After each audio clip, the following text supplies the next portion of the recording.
நான் பல இன்டர்வியூக்கு அட்டெண்ட் பண்ணியிருக்கேன், பல எக்ஸாம் எழுதியிருக்கேன், பல விதமான ஒரு மோசமான ஆட்களை, ரவுடிசம் உள்ள ஒரு ஆட்களை எல்லாம் சந்திக்க போயிருந்திருக்கேன். அப்போல்லாம் மனசு உள்ள பயப்படும். ஐயோ இவனவே பார்க்க போகிறோமே, இந்த விஷயத்தை அட்டெண்ட் பண்ண போகிறோமே, இந்த எக்ஸாம் எழுத போகிறோமே, இந்த இன்டர்வியூ அட்டெண்ட் பண்ண போகிறோமே, ஐயோ இந்த ட்ராவல் இந்த இதில் மலை மேலே போக போகிறோமே, இந்த ட்ரெயினில் இப்படி போகிறோமே, என்ன ஆகுமோ ஏதாகும் எல்லாம் உள்ள அச்சம் வரும். ஒரு நெக்ஸ்ட் டே, அதாவது நெக்ஸ்ட்டு மாதம் எங்கேயா போகிறோம் அப்படின்னா அதை பற்றி நிறைய பயம் வரும். அப்படி பயம் வரும்போது என்ன நான் நினைப்பேன், இந்த உயிர் இருக்கிறனால தான் அதை பயப்படுது.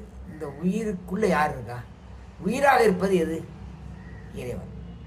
உயிராக இருப்பவன் இறைவன். அப்போ இறைவன் அஞ்சுவது தான் நான் அஞ்சுகிறேன். அவன் அஞ்சாமல் நான் அஞ்ச முடியாது.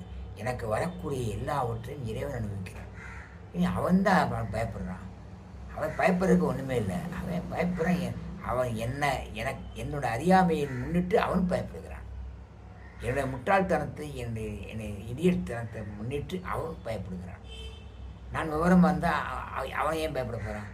இப்போ என்னன்னா, நான் இறைவனை பயன்படுத்தி கொண்டிருக்கிறேன். ஐயோ இதாகுமோ, ஐயோ ஏதாகுமோ, அப்படி ஆகுமோ, இப்படி ஆகுமோ, ஃபெயிலியர் ஆகுமோ, டிசப்பாயிண்ட் ஆகுமோ, தடி கொடுத்துருமோ, இடைஞ்சல் வருமோ, ஆபத்து வருமோ, இப்படியெல்லாம் வருவது இறைவன் என்னை அச்சுறுத்தி அவன் அச்சமடைந்து அடையக்கூடிய தெளிவாகும். ஆனால் எல்லாத்துலேயுமே இந்த மாதிரி நான் அஞ்சிய விஷயங்கள் எதுலேயுமே அஞ்சியது போல் எதுவுமே நடக்குது. பயந்துக்கிட்டே போவோம். ஐயோ எக்ஸாமுக்கு போகும்போது ஹாலுக்கு பேப்பர் என்ன கேள்வி வரும், ஏது கேள்வி வரும் அப்படின்னு பயந்துட்டு போவோம். வரும்போது அந்த பயம் எங்கே போச்சு? ஹாலுக்குள்ளே போகும்போது ஆனால் அப்படி ஃப்ரஸ்ட்ரேஷன், கை கால் நட்டுக்கும், வேர்வை, நாக்கு வறண்டு போகும். வெளில வரும்போது take it easy, pass mark வந்துடும். புரியுதா?